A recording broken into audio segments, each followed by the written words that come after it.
I thought it would be good to do a video on what the best survival watch type would be.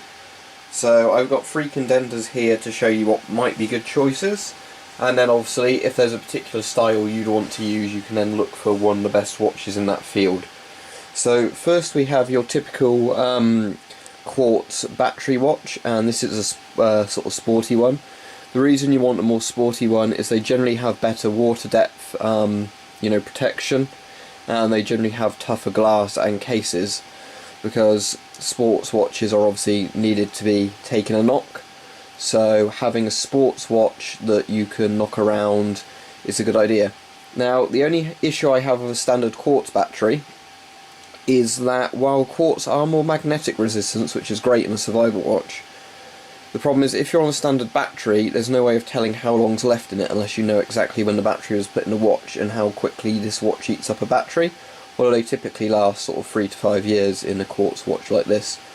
But the issue is, obviously, if you hadn't changed the battery in a while and you're in a survival scenario, you don't know if the battery is going to expire because you have no idea how long that scenario is going to be up front. So if you had this watch for a few years, you wore it, shit hit the fan, and then you might be in a bit of trouble because the battery could run out on you. So these are very good watches. Whether or not I would recommend one for a survival scenario, I don't think a standard Quartz watch would be good. We've got the basis of a good survival watch here: tough glass, mineral glass, solid stainless steel case, and it's water depth resistance. I think this one's 50 meters. Yeah, this is 50 meters.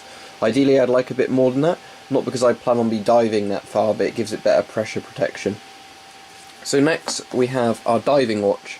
Now this is one I've obviously talked a lot about before, the Vostok Amphibia. It's one of the coolest watches ever made. You can see just how thick that acrylic is on there. Now mineral glass is normally better than acrylic, but acrylic, how they've shaped it on here, means it can withstand huge pressure. So there's that. This has a bezel you can easily rotate for timing, and as I said, it's water resistant to 200 meters. This thing is really tough. You'd have an incredibly hard time breaking it, and it's automatic mechanical, meaning you can wind it by hand and then your wrist movements keep it going, no battery. Automatic mechanical watches do have a service life, meaning that you're meant to send them off for service every now and again to keep the time running accurately and the watch working properly. The Vostok Amphibia though has a 10-year recommended service period, meaning that you can wear this for ages before it starts to lose or gain time at a significantly different rate. So that's very good. The only issue with a Vostok would be, and lots of other automatic mechanical watches, is they're much more prone to problems with magnetism. So if you've got a magnet near this compared to the other two, these would stop ticking while the magnet's too close, but as soon as you take it away it'd resume ticking.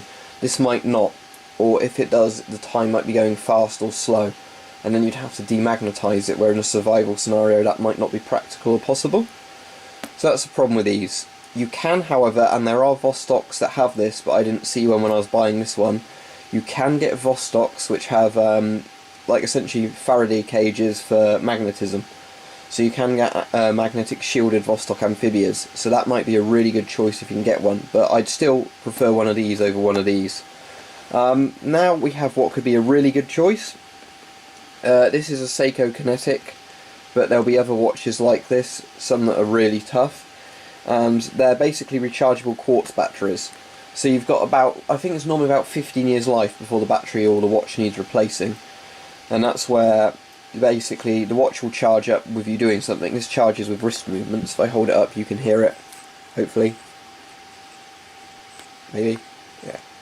That's it winding. And this watch has about a about a 1 to 2 month charge period. So once it's fully charged it can last up to 2 months before it wears down to nothing. And as it charges very quickly from wrist movement, in the survival scenario it will never run out of battery. This is because it's a Quartz type of battery, it's magnetic resistant. As said, it would only stop temporarily in a magnetic field and then resume unless it's a really, really strong EMP. And this is water resistant to 100 meters, so that also means that this is a really strong watch.